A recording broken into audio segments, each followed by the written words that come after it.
5 mistakes that new internet marketers make. In this discussion, we'll be going over 5 mistakes that new internet marketers make. These can prevent your blog or business from being successful before it's even got started. So grab a pen and paper and listen up. Number 1. Being spammy.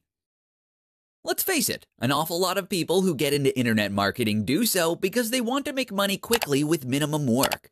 They see that you can make money online, and they assume that this must be an easy and quick way to make a buck. Thus, the type of content they create is spammy and adds no real value.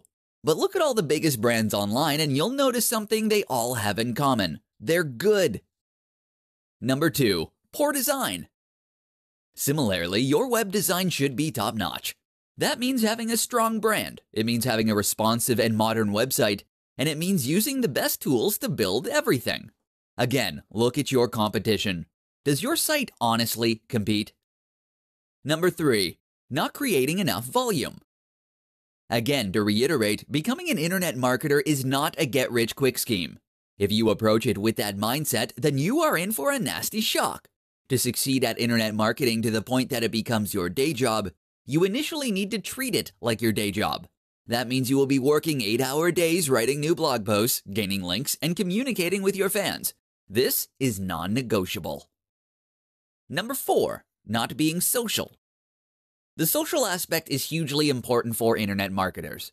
If you can build a genuine relationship with the people who build your website, and if you can appear to be a real person that others want to know and aspire to be like, then you will find that your site grows much faster and everything is much more successful as a result.